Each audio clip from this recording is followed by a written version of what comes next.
막스주의 역사가 길게 잡아도 한 170년, 180년이에요. 그렇죠? 거기다가 막스가 일정 정도 좀 사회적, 이론적 영향력을 미칠 때부터 시작한다면 거의 한 150년 정도의 역사밖에 안 되는 거죠. 상당히 짧은 역사를 갖고 있어요. 그럼에도 불구하고 상당히 역사가 오래된 다른 사상들만큼이나 분파가 너무 많아요. 이 중에 혹시 불교 관심 있는 분들 있으세요? 네. 불교 보면 종파가 되게 많죠. 뭐 우리가 잘 아는 소승불교, 대승불교부터 시작해서. 그렇죠? 같은 불교라고 불리지만 사실은 아주 모순되는, 어떨 때는 전혀 상반되는 얘기들이 불교라는 이름 안에 교리로 막 섞여 있는 거야. 그렇죠? 그렇기 때문에 불교 학자들이 초기부터 상당히 오래전부터 이 모순되는 거 어떻게 조화시킬 거냐. 이게 막 불교 이론의 상당히 중요한 내용이에요. 불교 공부하시는 분들 아시겠지만. 이 모순되는 걸 어떻게 하나로 일관되게 묶어서 설명할 수 있느냐. 이거 자체가 상당히 고민거리일 정도로 모순되는 내용이 많았거든요. 근데 그거는 불교 역사 한 2500년 되지 않나요? 그렇죠? 그 정도 됐으니까 이해할 수 있는 거죠. 상당히 오랜 시간을 거쳐서 발전해왔고 또 상당히 광범위한 지역에 펼쳐져 있었기 때문에 그 안에서 차이가 나는 건 어떻게 보면 되게 당연한 거예요. 그 정도 역사를 가지는, 그리고 그 정도 범위에 영향력을 미친 사상들 치고 그 정도 차이가 없는 사상은 오히려 찾기 힘들 거예요. 근데 막스주의는 고작 150년에서 180년밖에 안 됐는데 그거에 못지않은 분파들을 가지고 모순들이 그 안에 존재하는 거예요. 그래서 상당히 이상한 현상이에요. 그렇죠? 그래서 뭐 이 중에 전공이 어떠신지는 모르겠지만 저는 철학을 학교에서는 전공을 했는데, 그래서 플라톤의 사상이다. 그럼 플라톤 연구자들 중에 플라톤에 대한 해석이 차이가 나는 사람들이 당연히 있겠죠. 그렇죠?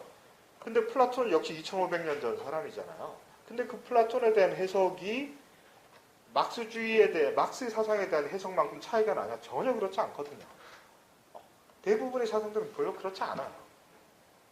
그리고 한 150년 정도다. 이렇게 대사상치고 막스주의처럼 이렇게 첨예하게 같은 이름을 쓰면서 대립하는 사상들이 유래를 찾기는 되게 힘들어요. 너무 이상한 현상이죠. 근데 왜 이런 일이 일어나느냐?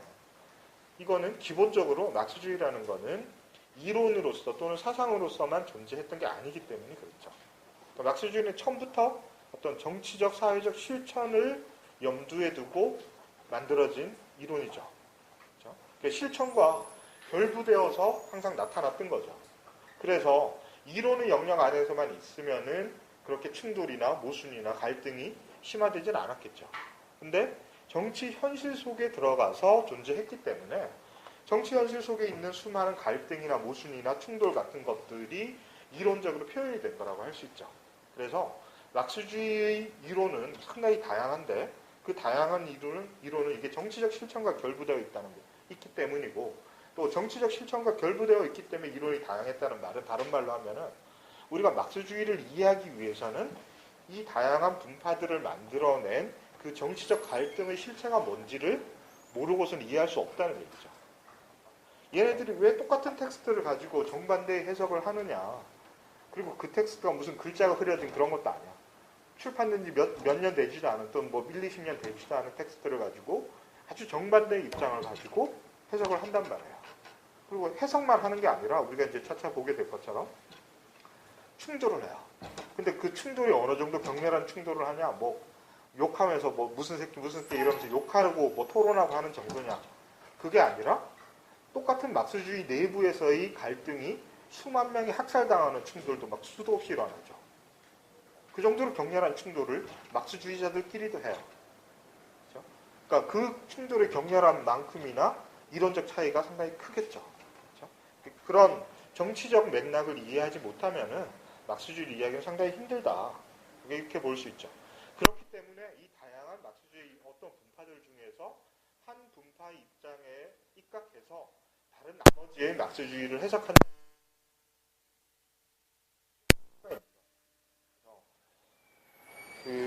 저희 강의나 제 책에서 제일 신경을 써서 하려고 했던 부분은 가급적 객관적으로 막스주의의 다양한 입장들을 전달을 하자. 이게 이제 저희 강의에서 제일 주안점을 두는 부분이에요. 자, 근데 어떤 입장을 갖는 건 사실 아주 자연스러운 거죠. 객관적이라는 게 사실 완전히 객관적이기가 참 힘들잖아요. 그렇죠? 저도 사람인데 무슨 읽다 보면은 좋은 것도 있고 싫은 것도 있고 이럴 수 있잖아요. 그렇죠? 또 잘 이해가 되는 부분도 있고 잘 이해가 안 되는 부분도 있을 텐데 그런 것들을 100% 제거했다고 뭐 자신할 수는 없겠지만 그래도 가급적 객관적으로 전달을 하려고 애를 썼어요. 근데 그럼 구체적으로 객관적이란 게 뭐냐? 당신 객관적이란 게 뭘 갖고 객관적이라 그러냐? 이렇게 물어보실 수 있을 텐데 제가 여기서 이제 객관적으로 전달을 한다고 말하는 것은 주류의 입장들을 차례대로 가급적 균형 있게 소개하려는 거예요. 그러니까 주류의 입장이라는 건 뭐냐면 우리 사회의 주류 뭐 이런 얘기가 아니라 막스주의의 흐름이 있으면은 수많은 분파가 있겠죠. 분파 중에서 정치적으로나 이론적으로나 영향이 큰 집단이 있고 아주 작은 집단이 있을 거 아니에요. 그렇죠? 그래서 막스주의 역사 중에 아주 흐름이 오래갔고 영향력이 정치적으로나 이론적으로나 컸던 입장들을 주로 소개를 할 수밖에 없게 되겠어요. 그렇지 않고 뭐 제가 마음대로 취사 선택하면 너무 주관적이 될 거고 영향력이 크게 없었던 집단이 제가 보기에 아무리 막스를 제일 잘 해석한 것 같더라도 그걸 소개하게 되면은 오히려 더 중요하게 다른 사람들은 받아들였던 거를 소개를 안 할 수가 있게 되니까 뭐 제 입장은 거의 반영되지 않고 가급적이면 역사적으로 실제로 큰 영향력을 행사했던 해석들, 입장들 이거를 소개를 하고 그리고 그걸 소개하는 방식도 병렬하기보다 이게 막스주의 역사가 이제 논쟁이나 정치적 충돌의 과정으로 진행됐다고 그랬으니까 그 논쟁의 맥락을 좀 소개를 하려고 해요. 그러니까 이런 A라는 입장이 있고 B라는 입장이 있고 C라는 입장이 있다 이게 아니라 A라는 입장은 B라는 입장하고 어떤 쟁점을 가지고 충돌했고 얘네들은 이 쟁점에 대해서 뭐 1번 뭐 2번 뭐 3번 뭐 이런 주제들을 가지고 충돌했다 이런 식으로 가급적이면 이 충돌 과정에서 입장들이 보이는 차이에 좀 주목해서 소개를 하려고 합니다. 그래서 뭐 제가 생각하기에는 그리고 제가 몇 년간 막스주의 역사를 강의를 하면서 겪어본 바로는 이게 그래도 초심자들이 막스주의 역사를 좀 접근하기에 제일 타당한 방식이 아닌가 그런 생각을 합니다. 아마 그런 식으로 이제 진행이 될 테니까 여러분들이 들으시기에 따라서 뭐 상당히 불만스러울 수도 있을 거예요. 특히 이제 막스주의에서 어느 정도 사전 지식이 있으신 분들의 경우에는 그냥 내가 알던 거랑 다른데 뭐 이런 생각 분명히 하실 거예요. 그래서 그런 것도 그 중간중간에 말씀을 해주시면 좀 활기차게 진행이 될 것 같고 그래서 제가 이제 다음 주에 책이 나오는데 좀 기대도 있고 걱정도 있는 게 뭐 이 바닥 그러니까 막스주의에 관심 있는 바닥이 있잖아요. 한국에 아주 소수이긴 하지만 막스주의를 연구하거나 막스주의적인 이념에 입각해서 정치적 실천을 하는 소수이긴 하지만 그룹들이 다수 있죠. 한국 사회에서 숫자는 많지 않은데 분파는 많아요. 자, 한 그룹의 수가 수십 명을 넘지 못하는 그룹들이 곳곳에 산재해 있죠. 근데 이 사람들은 상당히 자기들 입장이 강해요. 자기 입장이 강해서. 근데 개인적으로 제가 이제 거의 다 대부분 아는 분들이 많은데 아마 책에 나오면은 좋다는 사람이 아무도 없을 것 같아요. 왜냐하면 책을 처음부터 끝까지 읽으면은 결국은 자기 입장에 맞지 않는 부분들이 항상 나올 테니까. 근데 이제 그게 제가 어쩔 수 없는 것 같아요. 아무튼 제가 이 강의를 하는 취지나 강의의 방향은 그런 식이 될 거다. 자, 그리고 이제 들어가면서 강의의 목표에 해당되는 말씀을 지금 이제 조금 길게 드렸는데, 그 다음에 이제 혼란스러운 개념들이 정리라고 되어 있죠. 그래서 제가 이제 강의를 하면 항상 처음에 여러분들 여쭤보는 게 이건데요. 개념들이 한국 사회가 정말 혼란스럽겠어요. 이게 뭐 누구 책임인지는 모르겠는데 꼭 막스주의에 관련된 개념들 뿐만 아니라 우리나라 언어 사용이 너무 무원칙한 것 같아요. 특히 이론과 관련된 언어 사용이 너무 무원칙해서 쓰는 사람마다 뜻이 다 다른 것 같아요. 그러니까 대화가 안 되죠. 그렇죠? 서로 커뮤니케이션이 잘 안 되는 것 같아요. 근데 일단 막스주의와 관련해서 우리 사회에서 아주 일반적으로 퍼져 있는 통념들이나 잘못된 그 개념들 이거를 좀 정리를 하고 들어가야지 여러분들이 이해하시기 쉬울 것 같습니다. 무슨 얘기냐 하면은 한국 사회에서 막스주의와 관련돼서 쓰이는 단어들이 몇 개가 있어요. 일단 막스주의가 있고 또 막스주의의 거의 동의어로 쓰이는 단어들이 뭐가 있죠? 사회주의, 공산주의. 제가 지금 아주 짧게 한 20분 하면서도 사회주의, 공산주의를 별로 구별하지 않고 몇 번 말했던 것 같은데. 그렇죠? 사회주의, 공산주의. 이 세 가지는 거의 동의어로 한국 사회에서는 사용되고 있어요. 그렇죠? 또 뭐 있어요? 그 비슷한 거. 좌파라는 것도 비슷한 용어로 쓰이죠. 또 그보다 조금 폭넓긴 하지만 또 비슷한 정치적 지향을 가리키는 걸로 하는 거. 진보 이런 거 있죠. 또 속된 말로 빨갱이 이런 거 있죠. 좌빨. 그렇죠? 좌빨이 좌파 빨갱이는 같다는 얘기. 이렇게 막스주의, 사회주의, 공산주의, 좌파, 진보 이런 말들은 상당히 혼란스럽게 쓰이는 말들이에요. 상당히 혼란스럽게 쓰이는 말들이에요. 자, 근데 이 말들이 왜 혼란스럽냐? 이 말들이 동시대에 같은 곳에서 조직적으로 만들어졌다면 아주 정리가 잘 됐겠죠. 근데 이 말들이 역사적 과정 속에서 따로따로 다 생겨난 거예요. 그리고 역사적 과정을 거치면서 다른 의미로 변형되기 시작하는 거죠. 거기다가 막스주의라는 게 하나의 정치적 세력이 형성되면서 아까 말씀드린 것처럼 그 안에 수많은 정치적 갈등, 노선 갈등이 있게 되면서 얘네들이 자기가 다 막스주의고 남들은 다 아니라고 그러잖아요. 그렇죠? 이러면서 용법이 막 뒤죽박죽이 되는 거예요. 그렇죠? 그래서 우리가 막스주의, 공산주의, 사회주의, 뭐 좌파, 진보 이런 말을 쓸 때는 어떤 역사적 상황에서 또 어떤 논쟁의 국면에서 누가 누구한테 쓴 말인지를 모르고 보면 이게 무슨 말인지 정확한 의미를 알기 상당히 힘들다는 거예요. 상당히 좀 복잡한 문제가 있어요. 그래서 이번 시간에는 이 용어들의 역사적 유래에서부터 좀 시작을 하려고 그래요. 먼저 공산주의라는, 막스주의라는 말보다 먼저 쓰인 게 사회주의라는 말이에요. 그 정확하게 문헌상 사회주의라는 말하고 공산주의라는 말이 어느 게 먼저 쓰였는지는 좀 불명확한 것 같은데, 뭐 비슷하다고 치고 어쨌든 그 정확하게 알 수는 없어요. 기록이 뭐 남아있는 게 아니니까. 문헌적 증거로 남아있다 하더라도 그 실제로 사용된 연대를 보여주는 건 아니니까. 어쨌든 그 공산주의라는 말부터 시작을 하면, 공산주의는 중세 말부터 그 말이 쓰였어요. 서양에서. 중세 말에서부터 이미 그 말이 있었는데, 공산주의가 뭐죠? 영어로? 가급적 외국어 안 쓰고 공산주의라는 말이 이건데, 어원은 여기서 나온 거죠. 그렇죠? 그 꾸면은 뭐예요? 요거는 영어 보캐블러리 하시는 분 다 아시겠지만 공동체, 그러니까 자생적인 촌락 공동체 같은 걸 지칭하는 명칭이에요. 코뮌이라는 거는. 그러니까 농촌에도 있었고 새로 성립하던 도시에도 있었고, 이 코뮌이 중요한 정치적 단위가 되는 건 특히 프랑스 대혁명 당시에 파리에서 그 주민들의 자치체로서 코뮌이 생겨나기도 하고 이런 거예요. 그러니까 자생적인 어떤 공동체예요.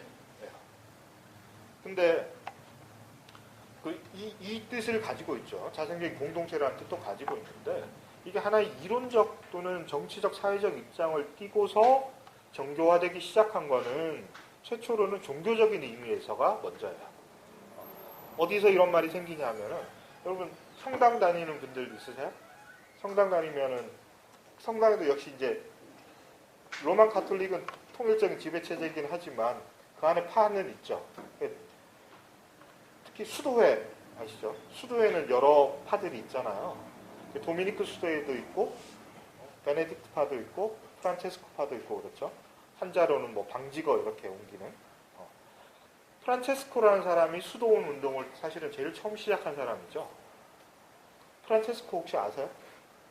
이탈리아의 아시시의 성 프란체스코라는, 이발소나 뭐 택시에 보면은 성 프란체스코의 기도 이렇게 달려있는 거 있는데 못 보셨어요? 네. 아주 유명한 사람인데, 수도원 운동이라는 걸 처음 시작을 하는데, 이 수도원 운동이라는 게 뭐냐면은 카톨릭은 교황청이 지배하는 아주 단일한 지배 구조를 일찍부터 성립시켰던 종교잖아요. 근데 거기에 대해서 이제 반기를 든 거죠. 독자적인 신앙 운동을 펼치는데, 이 프란체스코 사상의 핵심이 뭐냐 하면은 가난 사상이에요. 옛날에 일본말로 옮길 때는 뭐 청빈 이러기도 했는데, 가난이면 그냥 가난이지 뭐 깨끗한 거 더러운 거. 가난 사상이라는 게 더 적절한 번역인 것 같아요. 청빈이란 말은 가난이라는 걸 동양 사람들이 좀 싫어했나 봐요. 그래서 그걸 좀 미화하려고 앞에 청자도 붙이고 이랬던 것 같은데, 어쨌든 가난 사상이에요. 가난하다는 건 뭐야? 이 사람이 얘기했던 가난은 재산이 없는 게 가난한 거잖아요. 그렇죠? 근데 중세의 재산은 뭐를 의미하죠? 중세 재산의 핵심은 뭐예요? 토지죠. 농업사회니까 당연히 토지에 대한 소유가 재산권의 핵심이에요. 그래서 성직자들은 토지 소유하지 말자 이런 얘기예요. 근데 이런 얘기하면은 펄쩍 들 사람 있잖아요. 중세의 제일 큰 지주 중에 하나가 교황인데 카톨릭 안에서 성직자들이 토지 소유하지 말자 이래버렸단 말이에요. 그러니까 난리가 났겠죠. 그렇죠? 처음에는 이단으로 몰리잖아요. 이단으로 정제됐다가 어느 정도 세력이 막 커지니까 할 수 없이 이제 인정을 하게 되는데 문제는 교황청이 인정을 하게 되면 그냥 있는 그대로 인정하지 않겠죠. 그렇죠? 그러니까 뭔가 딜이 있거나 이렇게 순화되는 과정이 있었겠죠. 그래서 프란체스코 파 안에서도 초기의 가난 사상을 원칙대로 고집하는 사람들은 소수로 남게 돼요. 그리고 이 수도원 자체가 상당히 거대한 그 부를 소유하게 돼요, 나중에. 그래서 엄청나게 큰 지주가 되죠, 수도원이. 그래서 제 책에도 나오지만 요새는 별로 유행 안 해나? 그 움베르토 에코라는 사람이 쓴 장미의 이름이라는 소설이 있잖아요. 영화로도 나오고. 그게 이 당시를 배경으로 한 거예요. 그러니까 수도원들끼리 서로 싸우는 거예요. 주 논쟁이 여러 가지 신학적 논쟁도 하지만 주 논쟁이 바로 이거 가난, 재산에 대한 소유를 둘러싼 논쟁이 몇 세기에 걸쳐서 일어나요. 몇 세기 동안 논쟁을 하는 거예요. 그래서 이제 그거 보시면은 도미니크파 이런 사람들은 주로 좀 교황청의 입장에 약간 보수적 입장에 가깝고 프란체스코파는 가난을 더 주장하는 사람이고 여기서 영향을 받았지만 이거보다 더 급진적으로 나간 파들도 있었어요. 대표적인 게 돌치노파 이런 파들이 있었는데 얘네들은 가난을 아주 극단적으로 반대하기 때문에 부자들 죽여가지고 그 재산 빼앗아서 빈민들한테 나누죠. 실제로 이런 일을 하기도 해요. 또 어떤 종교에나 그런 극단적인 좀 가난에 대한 또는 평등에 대한 지향을 갖고 있는 집단들이 있죠. 카톨릭에서 그런 입장도 있었어요. 아무튼 이런 논쟁을 쭉 거치면서 프란체스코파 중에 일부만이 이 가난 사상을 원칙적으로 고수하고자 하는 사람들로 남게 되는데 이 사람들을 뭐 좌파 프란체스코라고도 할 수 있고 프란체스코 급진파라고도 할 수 있을 텐데 이 사람들이 자기들을 코뮤니스트라고 불렀어요. 그래서 이 오늘날의 의미에서의 공산주의의 사상, 공산주의의 입장과 일관된 입장을 표현하면서도 자기를 똑같은 용어로 불렀던 최초의 집단은 여기에서 시작했다라고 할 수 있죠. 근데 이 사람들이 이제 특정한 정치적 입장을 가지고 어떤 세력을 형성해서 계승된 건 아니고 종교적 입장으로 그것도 아주 영향력을 미미한 채로 있다가 그 정치적으로 영향력을 미치는 그리고 이 종교적 의미를 탈각하고 순수하게 정치적인 의미에서의 공산주의자들이 등장하는 것은 프랑스 혁명기예요. 프랑스 혁명이 일어나고 프랑스 혁명에 대해서는 대충 아신다고 생각하고 얘기를 할게요.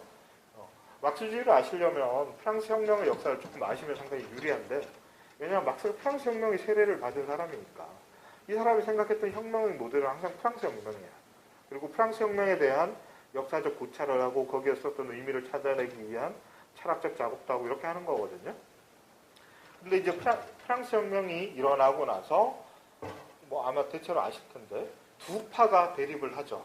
자코뱅이라는 사람들하고 지롱드. 물론 이제 왕당파도 있지만 왕당파를 빼고 공화파 중에서는 자코뱅과 지롱드가 충돌을 하는데 이 두 집단의 차이는 여러 가지가 있겠지만은 오늘 얘기하는 주제와 연결 짓는다면은 소유권의 문제와 관련된 입장에 있어서 큰 차이를 보였다 이렇게 말할 수 있어요.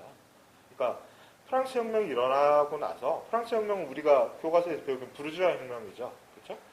전통적인 봉건 귀족 세력들이 가지고 있던 정치적 권력을 부르주아 계급이 프롤레타리아 계급과 힘을 합쳐서 쟁취한 거죠. 그렇게 해서 이제 부르주아 계급이 권력을 잡고 나서 이제 순탄하게 자본주의로 발전하냐면 그 과정에 이제 논쟁이 벌어지는 거예요. 어떤 논쟁이 벌어지냐면 지금 말씀드린 소유권을 둘러싼 논쟁인데 부르주아 정치 질서의 기본적인 원리가 있는데 두 가지가 있는데 잘 아시는 자유와 평등이죠. 오늘 근대 민주주의의 두 가지 기본적인 이유는 바로 자유와 평등인데 이게 처음부터 충돌을 개념상으로 이미 모순을 내재하고 있는 개념들이죠. 왜냐하면 자유가 신장되면 평등이 위축되고 오고, 평등이 신장되면 자유가 위축되고 하는, 자유와 평등의 역설이라는 거 잘 아시잖아요. 이게 정치적으로도 이미 표현이 되는 거예요. 처음부터.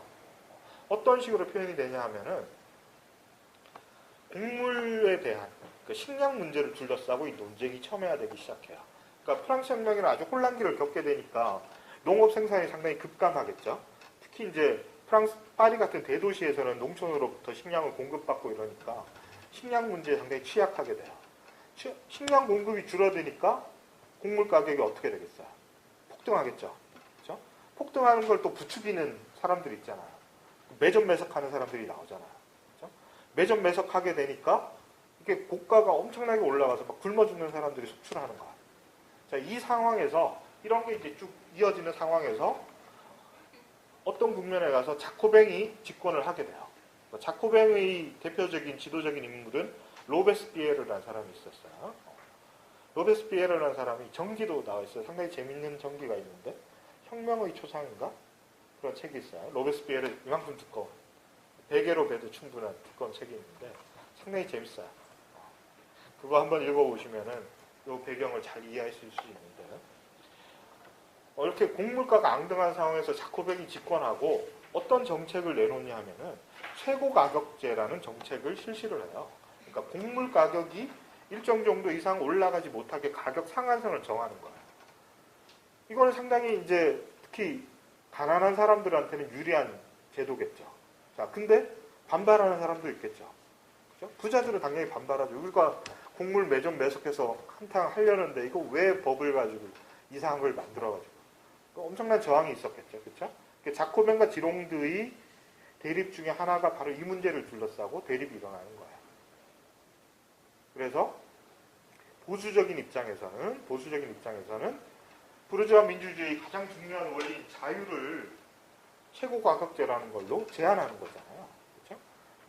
내가 원하는 거를 내 돈으로 물건을 사서 원하는 값에 팔 자유를 얻으려고 우리가 목숨 걸고 혁명했는데 혁명해놓고 나니까 바로 이걸 제한한다는 게 말이 되냐.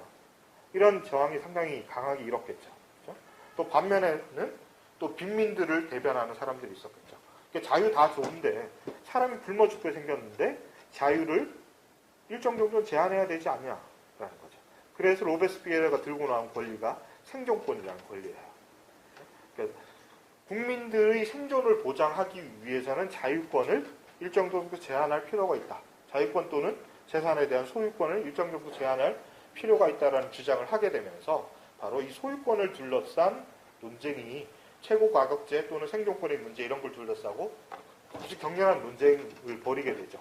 근데 이제 로베스피에르는 어떤 입장이었냐 하면은 아주 애매한 입장이에요. 그러니까 소유권이라는 건 정말 중요해서 소유권을 부정하는 사람들은 그때는 그 목을 쳤어요. 소유권에 대한 논쟁을 하는 것만으로도 길로틴에서 사형에 처했어요. 그런 법이 있어요, 실제로. 그런데 생존권이라는 제한을 두자라는 입장이었고 좀 더 오른편에 있는 사람들은 소유권 자체는 절대로 건드릴 수 없는 권리다라는 입장이 있었고 또 조금 더 왼편에 있는 사람들도 있었겠죠. 뭐 에베르파 이런 사람들이 있었어요. 이 사람들은 훨씬 오늘날의 입장에서 사회주의 공산주의에 가까운 입장이에요. 그 평등을 위해서 소유권을 강하게 제한해야 된다고 주장하는 입장들. 이 세 입장들이 충돌하죠. 충돌하다가 결국은 로베스피에르가 테르미도르 만동이라는 걸로 실각하고 사형당하죠. 사형당하고 프랑스 혁명이 우경화되는 거예요. 자, 그 과정 속에서 자코뱅파 중에서 좌파 쪽에 있던 사회주의적 지향을 갖고 있던 사람들이 모이게 돼요. 급진 자코뱅당이 결성이 되는데 이 사람들이 다시 한번 쿠데타를 일으켜서 권력을 장악할 음모를 꾸미다가 처형당하게 돼요. 사전에 발각돼서 처형당하게 되는데 그 음모를 이끌었던 사람이 지도자가 누구냐면 바베프라는 사람이에요. 바베프라는 사람이 있는데 이 바베프가 같이 음모를 꾸몄던 그 집단이 있었을 거 아니에요? 이 사람들이 스스로 부르던 명칭이 뭐냐면은 평등파예요. 그러니까 자유와 평등에서 평등을 훨씬 중요한 가치로 본다는 거죠. 평등파인데 또 이 사람들이 자기들의 정치적 지향을 그 그룹의 이름을 평등파라고 불렀고 자기들의 정치적 지향을 나타내는 말로서 어떤 말을 썼냐면 바로 공산주의자라는 말을 쓰기 시작한 거예요. 이게 정치적 의미에서의 공산주의의 기원이에요. 이 사람들이 처음으로 자칭 공산주의자가 된 거예요. 자, 근데 이 사람들이 금세 사형당에서 없어지잖아요. 없어지고 얘네들을 계승한 사람이 나타나게 되는데 어떤 사람이냐 하면은 블랑키라는 사람이 또 나타나요. 블랑키라는 사람은 막스보다 조금 앞서서 아마 그 책에 나오는데 연도에 제가 약해서 조금 앞서서 태어났을 거예요. 블랑키라는 사람도 비슷한 생각을 했는데 스스로를 공산주의자라고 불러요. 공산주의자라고 불러요.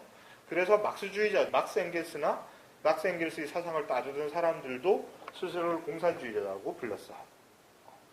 제가 아까 처음에 용어법 얘기하면서 막스 앵겔스가 공산주의자는 맞는데 사회주의자는 반만 맞다고 그랬잖아요.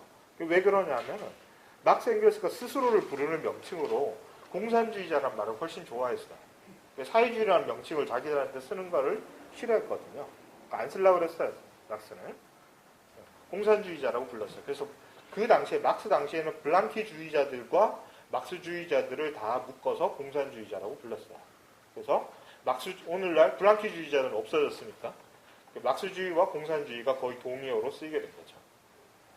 그래서 사회주의라는 말이 막스주의하고 결합한 거는 조금 이제 다른 맥락에서 이런 일이 일어나게 돼요. 그 다음에 이제 사회주의로 다시 가봅시다. 용어법에서. 사회주의란 말은 영국에서 일반적으로 처음 쓰이기 시작해요. 자, 사회주의는 영어로 한번 써봅시다. 자, 사회주의는 어떤 반대말이 있는 개념이에요. 반대말이 있는 개념이에요. 처음부터. 사회주의는 무슨 주의의 반대일까요? 사회주의와 대립되는 사상, 정치적 지향. 리즘은 그 사상이니까 얘랑 뭐가 똑같은 이즘인데 뭐가 다르겠죠. 그 사회의 반대는 뭐예요? 우리 개인이잖아. 그렇죠? 개인주의 반대가 사회주의. 요걸 좀 명확히 하는 게 상당히 좀 중요해요. 사회주의라는 개념을 이해하려면. 그래서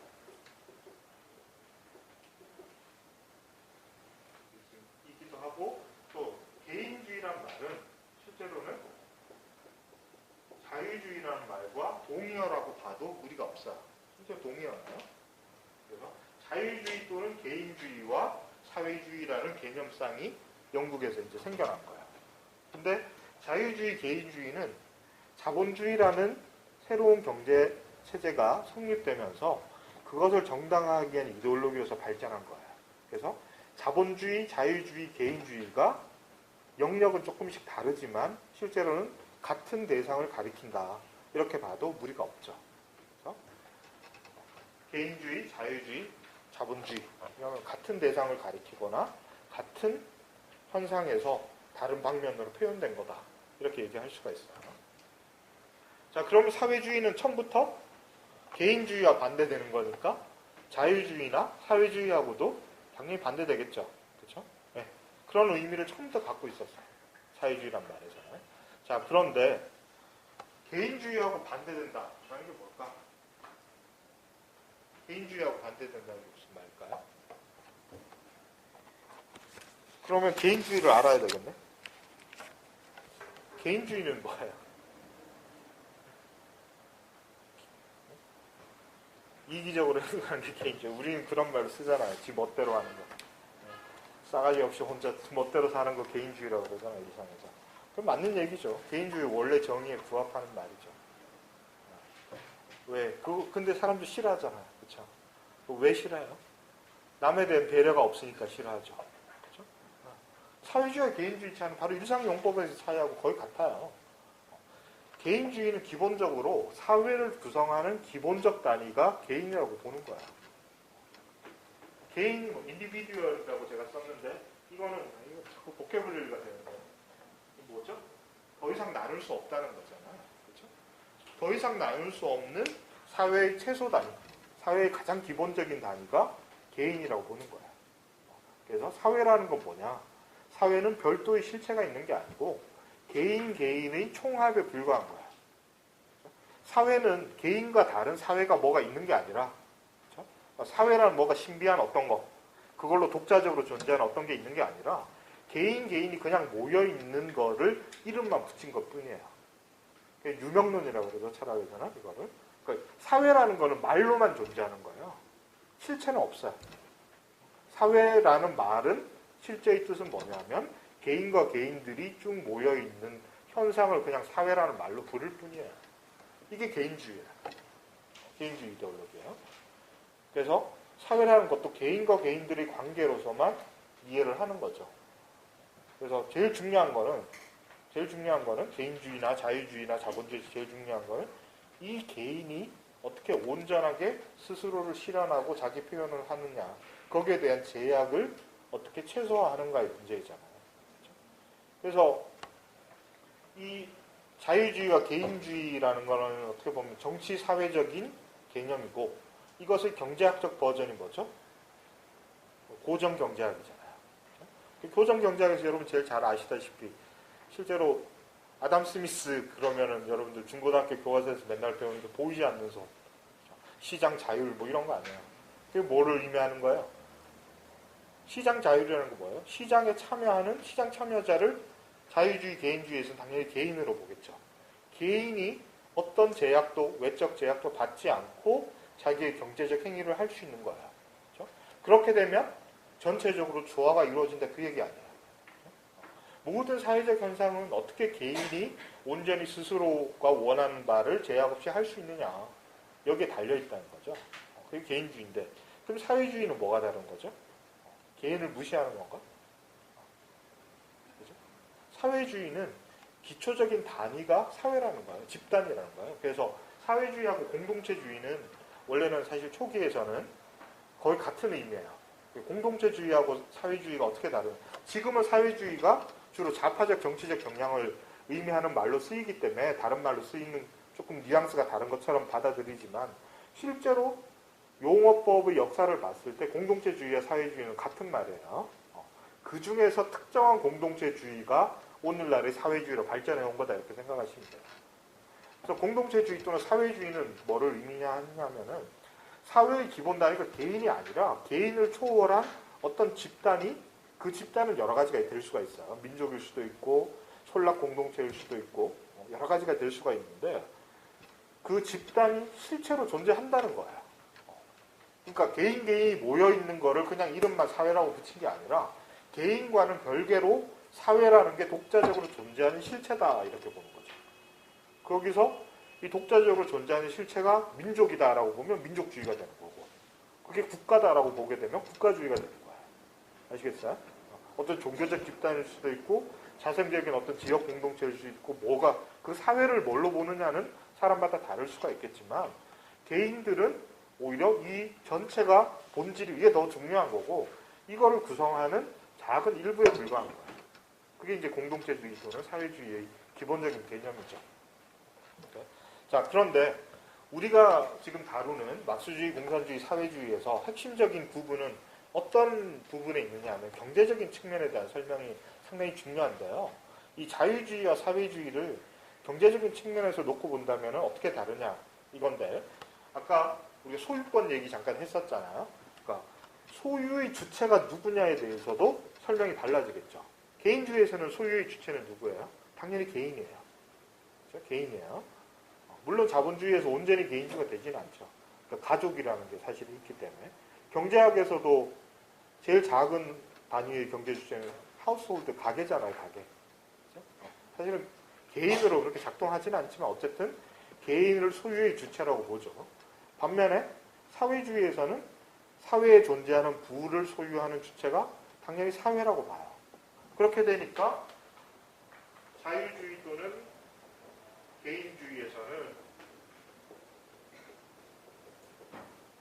사적 소유라는 걸 주장하게 될 거고, 사회주의에서는 경제적 측면에서 보면 사회적 소유 또는 집단적 소유라는 것을 중요한 원리로 주장하게 되겠죠.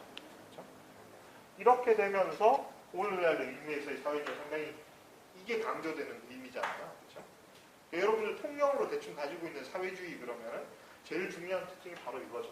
사회적 부를 개인이 따로 소유하는 게 아니라 사회 전체로 소유하는 어떤 형태.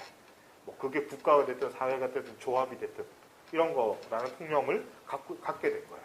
그렇죠? 그래서 자유주의, 개인주의라는 거는 특히 우리가 오늘 얘기하는 맥락에서 제일 중요한 거는 사회적 부를 소유하는 주체. 물론 소유는 딱 갖고 있는 것뿐만 아니라 사용하고 그것을 이전하거나 매매하거나 이런 것까지 다 포함하는 거죠. 이 소유의 주체를 누구로 보느냐 하는 차이가 아주 결정적인 차이다. 이렇게 볼 수 있어요.